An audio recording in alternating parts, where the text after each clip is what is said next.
So we're at the Asus stand here, Steve Payne, Chippy and JKK Mobile. We're looking at the R70 and the R50. JKK's got hands on with the R70 at the moment. This is the 7-inch Intel Atom-based device, 1GB RAM. This has a hard disk in it. What's the hard disk size? 30, 40 gigs? 120 gigs. So 120 gigs. So this is really aimed at the higher end. Yep. As I said yesterday in one of the blog posts, hasn't got soft touch screen. Yes, it's a hard touch. It's a hard touch.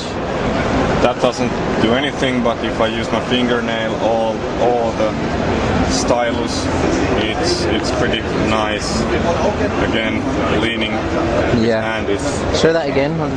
Yeah, I will open the writing pad. So working pretty nicely. Yeah. So this is going to be good for tablet lovers. Yeah. So we've got integrated GPS, integrated HSDPA.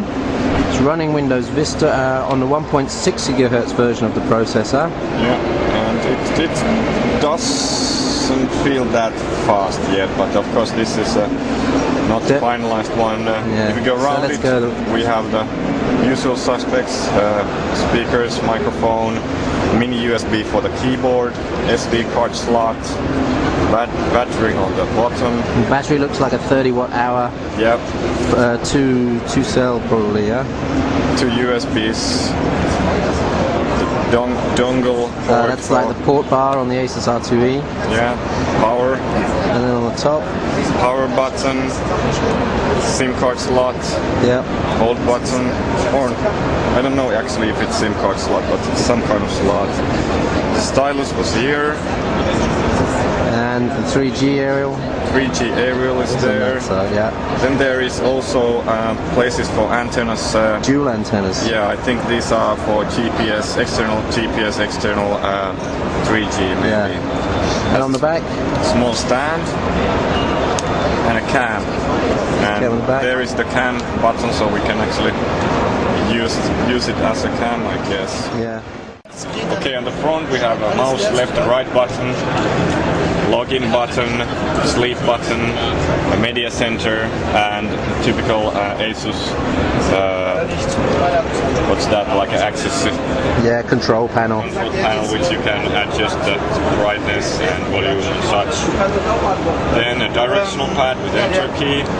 Then the mouse. And the mouse is now a new one. This is not the Synaptics mouse. This is more like you find on the Samsung Q1 Ultra. Yeah, this mouse could disappoint some people. Yeah, it disappointed me, definitely. It's not as good as it used to be, but it works. But it's like an 8-way joystick. Yeah. And then a fingerprint reader. Yeah. Microphone over there. Do you want to hold it next to the R50 so you can just get a comparison of the size there? So there's the R70 and the R50. And from the other angle. Yeah. So the R70 is much bigger. Yeah. In fact, the R50 is actually quite big when you think about pocketable devices. Yeah. It's actually still, the R50 is already a little bit too big. Yeah, it's not pocketable. It's bigger than the Everrun, much bigger than the Everrun. Yeah. And if you notice, the R70 is actually thinner than R50. Yeah. And no keyboard on either of those. Yes, no keyboards. On-screen keyboard, handwriting, or of course they come with the Asus pocketable extra keyboard. Yeah, the usual same like in R2H. Okay, this could be difficult to see, but what we're doing at the moment is we're just checking the battery status, the drain rate of this device through Vista. So I can't read it from here. Can you read it, JKK? Yeah, so the battery meter is showing like 3 hours 13 minutes for 97% charge, but we are getting some average drain right now, which is where did you see it now? So it's the last setting. Average No, here's the average up here. So it's averaging around 7 watts drain at the moment. Yeah.